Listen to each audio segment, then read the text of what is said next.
Right now we have the Mind Flayarrrs. Let's pay no mind to the 213.64 or this over here. This prices are going to change drastically once the deck releases, so pay no mind to this. Captain Gethrod. So horrors. Oh, guys, this card is so good.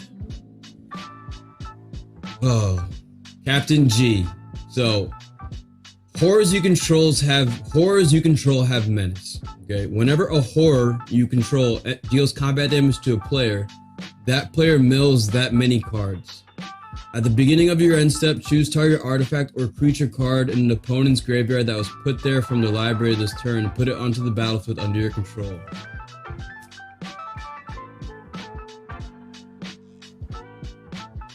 You know, it's one thing, I think, to have your opponent's mill off of combat damage and then only being able to get a creature off of that combat damage. I mean, we're talking, it could be something as simple as a mana dork, or it could be, you know, Ulamog. But I think the fact that this card lets you just mill your opponent's cards, granted, it's only on your own end step, it's only during your own turn. But the fact that I can just on my turn cause you to mill half of your entire library and then take one creature and put it onto my battlefield just seems absolutely insane to me. So that's just such a good card, man. So let's get on with the review. We have a .3 Horror Shadow. Oh, so this is just unblockable. Wait a minute. Yeah, so essentially this card reads mill 2. Lose 2 life, mill 2. We have a Hunted Horror Trample 7/7. Put 2 3/3 green Centaur creature tokens with protection from black. That's cool.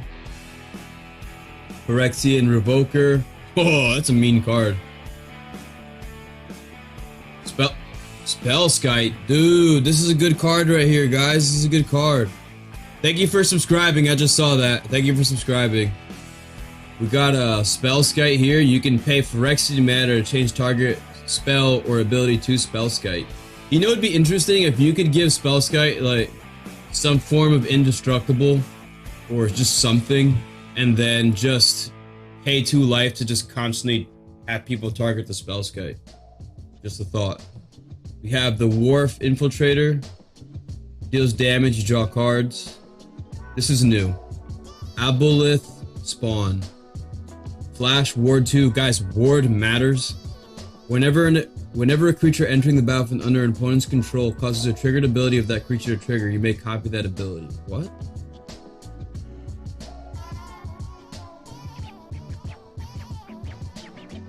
Wow, okay. That seems like a cool card. I mean, a 3-drop Ward 2 Flash, so I can just hold up mana to do that. I think that's pretty cool. You know, Fleshback Marauder, flash this in, copy the ability, force your opponents, force everyone to sack again. It's a cool card. I mean, in the right situation, I think it's cool. Chasm Skulker, it's a good card. Dross Harvester. Whenever creature card is put into a graveyard from play, you gain 2 life. Okay. Hopefully this deck gains life. Grazilax, this draws you cards. It lets you bounce your own creatures back to your own hand. That's a thing. We have a Grell Philosopher. When Grell Philosopher enters the battlefield, and at the beginning of your upkeep, each horror you control gains all activated abilities of target artifact that opponent controls until the end of turn. You may spend blue mana as though it were mana of any color to activate those abilities. Cool. It's very specific to horrors. And blue mana ties down what the mana you can spend. So we'll say half the mana you could use. And that's very particular to artifacts your opponent controls. I think if you're playing against your best friends, thank you for liking the video, I just saw that. A Craterhoof Behemoth and you copy that ability? Yeah, Chris. Or imagine they played a Crater Hoff behemoth. Imagine they played a Crater Hoff and I could copy the Crater Hoff's ability. And that's an inside joke for people who don't understand. But this card's cool. I think in certain metas against your friends, if your friends play cards with like that are artifacts that are good, you play this. If not, I just take this card out of the deck if I'm being honest. We have Night Howler. Okay, that buffs your creatures. Phyrexian Rager. A Plague Spitter. That's a really weird looking card. At the beginning of your upkeep, this deals 1 damage to each creature and each player. When Plague Spitter is put into your graveyard from play, it deals 1 damage to each creature and each player. Okay. But how... My question so far... This is my question so far. Looking at all these cards, like, how are we consistently going to be dealing combat damage? This one's unblockable. It says trample. But, like, all the rest of the horrors that we've seen... This is unblockable. Okay.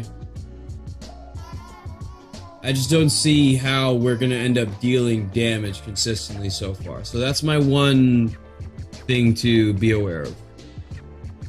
Whenever a player mills 1 or more... Oh, wait, they have Menace because of this. Forget it, I just answered my own question. Alright, that changes things.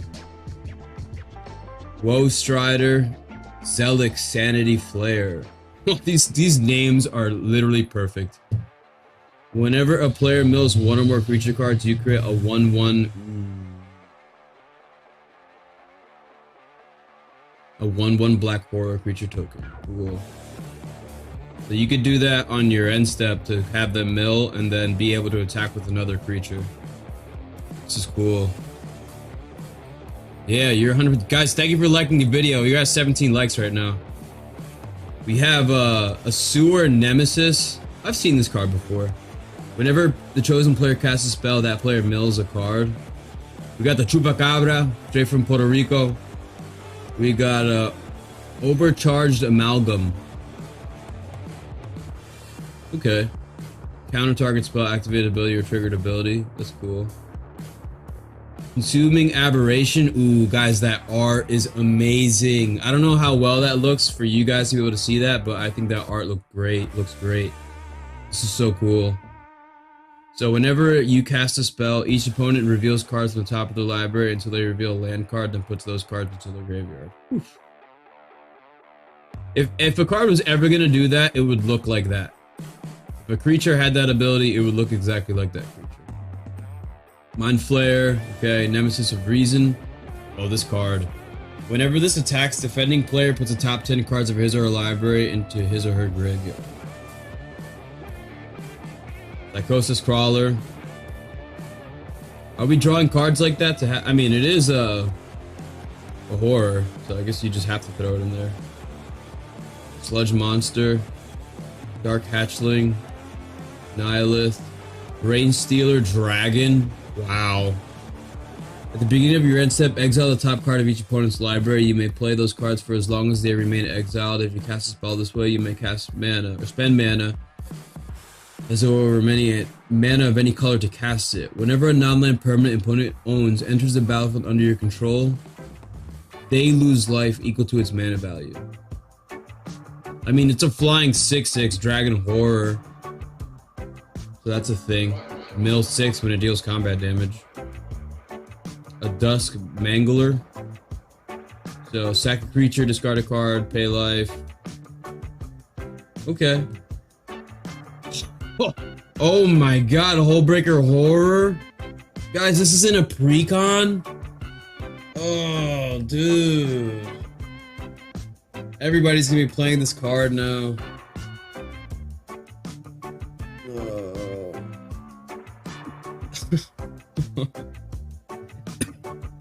That card is great. Okay. Drown in the Lock, Feed the Swarm, Pull from Tomorrow, Fractured Sanity, Crippling Fear, Factor Fiction, Memory, Plunder, Siphon Mind, what a fun card. Extract from Darkness, From the Catacombs. Return target creature from a graveyard to the battlefield with the corpse counter on it. If that creature would leave the battlefield, exile it instead of putting it anywhere else. You take the initiative. You can escape this.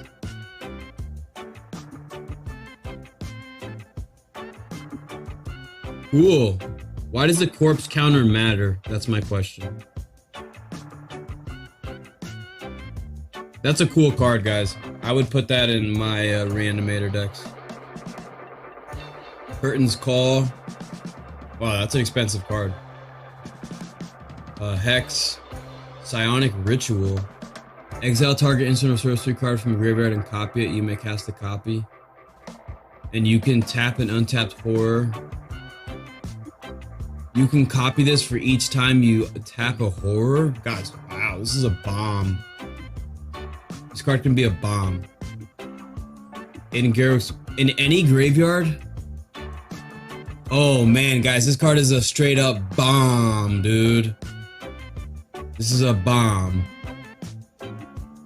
Yo! Do you have In Garruk's Wake? Yeah. Yeah, it's a good card. This card wins games, guys. If you guys want a board wipe that wins games, In Garruk's Wake wins games. Everflowing Chalice, Soul Ring, Signet, Demir's Signet, Lightning Greaves, Mind Stone, Mind Crank. Oh, dude. How mean. This is such a cool card. You gotta put Sir Conrad in this deck now.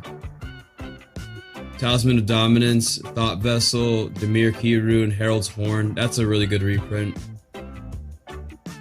Especially for this deck. Did I just see what I just saw? Is that a black market? Oh man, guys. I don't know how often we're gonna be having a creature die inside this deck, so I'm not too sure how effective this is gonna be inside this deck. But I would not mind buying this Precon, taking this card out of the deck, and just putting that in a deck where that matters. Reflections of Lit Jara. Wow. Yeah, that's actually... They know what they're doing, man. That's such a good that's such a good card inside this deck. Haunted One. Whenever this creature becomes tapped, it and other creatures that share a creature type with it each get +2/+0. And gain Undying until the end of turn. Oh, man. What if you just... What if I tap my commander that share a type with it? Yeah. What if I tap my... What if I play this in the Dragon and then just tap... Just as an example, tap down the Dragon, wipe the board, and then attack. Or attack the next turn. It just turns... And I can do that every turn. Well, no, because they enter the battle with a +1/+1 counter on it. So not every turn. But it's still a cool card. I like that card. Endless Evil. 3 mana. At the beginning of your upkeep, create a token that's a copy of enchanted creature, except the token is a 1/1. This is going into Brutaclad. When enchanted creature dies, if that creature was a horror, return... Ooh. What a cool card. This deck is so fun. I hope... Guys, low-key, this is the reality for this commander deck right now. If you're gonna end up buying these decks, buy this deck. Because at some point in the future, you have to imagine... And this is what happens. Horrors right now, like, these cards are kind of like... you know? They're alright. A Plague Spitter, I mean... I don't think this card is the best looking card or the best card in the world, right? But I think that at some point, because they're putting this focus on horrors, at some point in the future, as they continue to make sets, horror is going to become like a focus for the game. And Altar of Dementia, ooh, that sounds really intense, actually. That's a really good include, Joe. But definitely buy it. If you're gonna buy decks, this is a good one to invest in, because once they start reprinting or making new horrors, the price for this deck is gonna go way up because of cards like this that are specific to horrors. You know, there's a lot of cards here that are specific to horrors. The other one over there, wherever it was. So this. So I think this is a great deck. What I'm gonna say is that, like, if I'm sitting down playing a game, and honestly, like, I don't have the deck in front of me, so I can't play it right now to tell you guys how it would play and how it would actually be. But based off of the cards that I see here, I would give this a 7. I would say that it can have its moments. You know, the fact that you have the ability to give your creatures menace from the command zone, I think it's perfect, because it's like, I'm not sure what Tasha, I haven't looked at much of the cards drifted, so I'm not even sure what Tasha is, if I'm being honest. So we have, what I was gonna say is, when you play your horrors, or when I play commander, I just want to play my commander and do what it does immediately. And I think that I like the idea of having, you know, 2 or 3 horrors in play, playing my commander, and then attacking and having them have menace just right away. I think it gives the deck the ability to just, out of nowhere, just for you to play more intelligently. And I think that if you can set that up correctly and only play Captain Geth or Captain G when you have the ability to set up moments like that, so that they can mill a certain amount of cards, to then for you to get a creature from their graveyard and put it onto the battlefield. This deck can have explosive plays, but it's very dependent upon the cards that you're milling. Because if you're not milling any creatures, then you're not going to get anything out of it, you know? So it definitely has, that's why I would give it a 7. But I think for a horror tribal commander deck, and horror is not the most supported tribe in Magic, I think that I would give this a 7. This would definitely be fun to play. I don't think it's as strong as some of the other commander decks that we were talking about over here. You know, I just think that it's decent. It's worth the money. The money that you spend on it is worth what you're paying for, because especially extrapolating into the future, you would have to imagine that they're going to continue to support this tribe, and it's going to become, in time, and I haven't even mentioned if you upgrade it. If you upgrade this deck, there are cards that you can just pay 6 mana or 5 mana or however much mana to just say target player mills half of their entire library. And to just mill half their library to then take a creature from the library and put it onto the battlefield just seems so broken to me. To me, almost, I wouldn't even want this to be a horror tribal. I would just put Captain G there. I would put all the cards that say turn all of your creatures into all creature types, as many as I could. Just play a deck that's focused on milling, and then just mill as much as I possibly can and just get as many creatures as I can. So that's my life. That's what I would do. So 7 out of 10, definitely worth the money. Thank you for liking the video.